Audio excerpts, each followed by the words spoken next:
আসসালামু আলাইকুম, welcome to Sharmin sweet home. আশা করছি যে যেখান থেকে দেখছেন সবাই ভালোই আছেন। আলহামদুলিল্লাহ, আমরাও ভালো আছি। ঈদের ছুটি কাটাতে বেশ ভালোই লেগেছে। কোনো রকম কোনো প্যারা ছিল না, ঘুম থেকে তাড়াতাড়ি ওঠা, খাবার দাবার রেডি করা। তারপরও আমার কাছে কেন যেন মনে হয় রুটিনের মধ্যে থাকলেই ভালো হয়, সব কিছু টাইমলি হয়। আর রুটিন ছাড়া থাকলে যেটা হয়, কোনো কিছু টাইমলি তো হয়ই না। ঈদের ছুটি শেষ আর বাচ্চাদের স্কুল শুরু হয়ে গিয়েছে। প্রথম দিন ছিল, যার কারণে আর স্কুলে নিয়ে যায়নি। বাচ্চারাও তেমন কেউ আসবে না, তো পরদিন নিয়ে যাব। বাসায় ছিলাম, কিছু কাজও ছিল, সেগুলো গুছিয়ে নিব, নাহলে স্কুলে নিয়ে গেলে আসলে এই কাজগুলো করা হবে না। নিজেরও একটু চাপ হয়ে যায়, যার কারণে আর স্কুলে নিয়ে যায়নি। তো যেহেতু স্কুলে যায়নি, সকালবেলা রুটি আর আলুর দম বানিয়ে নিচ্ছিলাম। এটা আমাদের বাসায় খুব পছন্দ করে, বাচ্চারাও খেতে পারে। ওদের জন্য সকালবেলা আসলে বাচ্চাদের তো নাস্তা খেতেই চায় না, খুব বিরক্ত বোধ করে। তো ওদের পছন্দ অনুযায়ী যদি নাস্তা দেওয়া হয় তাহলে একটু খায়। তো এখানে আমি রুটি ডো তৈরি করে নিচ্ছিলাম, আর ওখানে আমি আলুর দম বসিয়েছি। আলু ভালো করে চাক চাক করে কেটে ধুয়ে তার মধ্যে হলুদ, ধনে গুঁড়ো, একটু আদা রসুন পেস্ট, লবণ আর তেজপাতা দিয়ে আমি বসিয়ে রেখেছি। ইদানিং এত গরম পড়েছে, আমি রান্নাঘরে যে দাঁড়িয়ে রুটিগুলো বেলবো সেটাও আমার পক্ষে সম্ভব হচ্ছিল না, কেমন যেন লাগছিল, অস্থিরতা। তারপর কি করব, বারান্দায় নিয়ে এসেছি, একটু খোলামেলা বাতাসটা গায়ে লাগলে খুব ভালো লাগে। তারপরে বারান্দায় বসে সবগুলো রুটি বানিয়ে নিয়েছি। এদিকে রুটি বানাতে বানাতে আমার আলুর দম সিদ্ধ হয়ে গিয়েছে। একটু আঠালো প্রকৃতির আলু হলে ভালো হয়।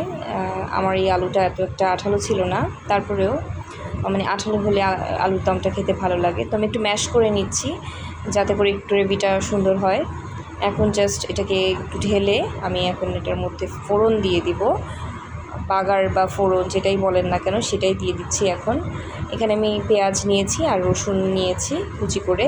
তারপর একটু বাদামি কালার হয়ে আসলে তার মধ্যে আমি একটু কালো জিরা দিয়েছি আর একটু জিরা দিয়েছি, আস্ত জিরা। তো এটাকে ভেজে নিচ্ছি। যখন ভাজা হয়ে যাবে তারপরে আমি বাগারটার মধ্যে আলুর দমটাকে ঢেলে দিব। তারপরে কিছুক্ষণ একটু বয়েল হতে দিব, এতে করে যে আমরা বাগারটা দিয়েছি, বাগারের স্মেলটা খুব ভালোভাবে ছড়িয়ে যাবে এবং খেতে বেশি ভালো লাগবে। এই তো এখানে আমি বলক তোলার জন্য রেখে দিয়েছি, আর আমার রুটি বানানো শেষ। এখন রুটিগুলোকেও ছেঁকে নিব। যেহেতু পরদিন থেকে আবার ক্লাস শুরু হয়ে যাবে, তাই কিছু কাজ যেটা করে রাখলে আমার এক সপ্তাহ পর্যন্ত অ্যাটলিস্ট আমি একটু রিল্যাক্সে থাকতে পারবো, সেই কাজগুলোই গুছিয়ে নিচ্ছিলাম। না হলে তো আসলে একটু হ্যাসেল হয়ে যায়। যদিও আমার এক সপ্তাহের আগেই হয়তো বা আবার অনেক কিছুই করা লাগতে পারে। আর এখানে তারা বাবার সাথে আর দাদির সাথে বাইরে থেকে হেঁটে এসে তাদের খুবই ক্ষুধা লেগেছে। বা আমি বললাম, যাক ভালোই হয়েছে হাঁটাতে, তোমরা অ্যাটলিস্ট বলছো যে তোমাদের ক্ষুধা লেগেছে। তারপরে চটজলদি ওদেরকে নাস্তাটাও দিয়ে দিলাম। আর এই তো এদিকে আবার আমি আমার জন্য আমার নাস্তাটা রেডি করে নিচ্ছিলাম। আমার ব্লগের কোথাও কোনো অংশ যদি আপনাদের একটু ভালো লেগেছে, একটা লাইক করে দিবেন, কমেন্টস করবেন, অবশ্যই শেয়ার করে দিবেন আপনার ফ্রেন্ডস অ্যান্ড ফ্যামিলির সাথে, আর সাবস্ক্রাইব করে দিবেন, আর বেল বাটনের অল অপশনটা ক্লিক করে দিবেন, তাহলে পরবর্তী নোটিফিকেশন পেয়ে যাবেন। আর এদিকে আমি নাস্তার পরপরই ডালটা বসিয়ে দিয়েছিলাম, এখন ডালের মধ্যে লাউটা দিয়ে দিচ্ছি। আর এই তারপরে আমি খাবারের যেই বাসনপত্র বের হয়েছে নাস্তার পরে সেগুলোকেও ধুয়ে নিয়েছি। আর বেসিনটা ফাঁকা থাকলে আমার কাছে খুব ভালো লাগে, তো যত তাড়াতাড়ি সম্ভব চেষ্টা করি কোনো কিছু আসলে জমিয়ে না রাখতে, সাথে সাথে সেই কাজগুলো সেরে ফেলার জন্য। এদিকে রান্নার পাশাপাশি ঘর গোছানোর কাজগুলো করে নিচ্ছিলাম, কারণ শুধু রান্নার মধ্যে থাকলে আসলে এই কাজগুলো পিছিয়ে যেতে হয়, সময় মতো কিছু হয় না তখন।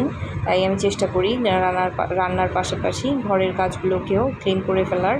আর বেডশিট চেঞ্জ করে নিয়েছিলাম, সপ্তাহে 2 দিন আমার বেডশিট চেঞ্জ করতেই হয়, কারণ বাচ্চা আছে যেহেতু, বাচ্চারা একটু ডার্টি করে ফেলে।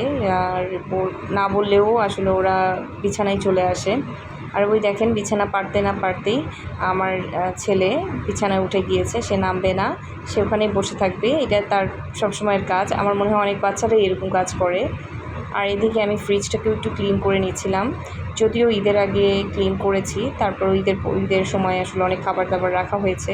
আমার মনে হচ্ছে যে ক্লিন করে ফেললে ভালো হয়, একটু ডার্টি হয়ে আছে, আর অল্প থেকে আমি ক্লিন করে ফেলি, এতে করে আমার আসলে চাপটা কমে যায়। আর যেহেতু নিজের কাজ নিজেরই করতে হয়, তো নিজের স্বস্তির কথা চিন্তা করে অনেক কিছু করতে হয়। আর এখানে আমি লাউটা পলিথিন পেঁচিয়ে রেখেছিলাম, এতে করে লাউ যেমন বাজার থেকে কিনে নিয়ে এসে ওভাবেই থাকে। তো এটা আপনারা ট্রাই করতে পারেন। এই যে এভাবে করে আমি জাস্ট মুড়িয়ে রেখেছি পলিথিন দিয়ে। জাস্ট যেমনটা লাউ তেমনই থাকে। নর্মালি কিন্তু লাউ কিন্তু আমরা একদিনের বেশি বাইরে রাখলেই লাউটা কেমন যেন একটু শক্ত হয়ে যায়, সেটা আর হয় না। তো টিপসটা যদি ভালো লাগে অবশ্যই অ্যাপ্লাই করতে পারেন। আর এখানে আমার 2টা ফ্রিজই ক্লিন হয়ে গিয়েছে। আমি এখন একটু রিল্যাক্স, কারণ ফ্রিজ ডার্টি থাকলে আসলে ভালো লাগে না, আর মেসি হয়ে থাকলে, জিনিসপত্র এলোমেলো থাকলেও আমি কেন যেন পছন্দ করি না। এই তো সব কাজ শেষে এখন ঘরটাকে মপ দিয়ে নিচ্ছিলাম। এই তো কিছু কাপড় চোপড় ছিল, সেগুলো ভিজিয়ে নিচ্ছি। স্কুল ব্যাগটা ধোয়ার কথা ভুলে গিয়েছিলাম, তাই সাথে সাথে স্কুল ব্যাগটাও ভিজিয়ে দিয়েছি। যতটুকু পারছি কাজগুলো একটু এগিয়ে রাখার চেষ্টা করছি।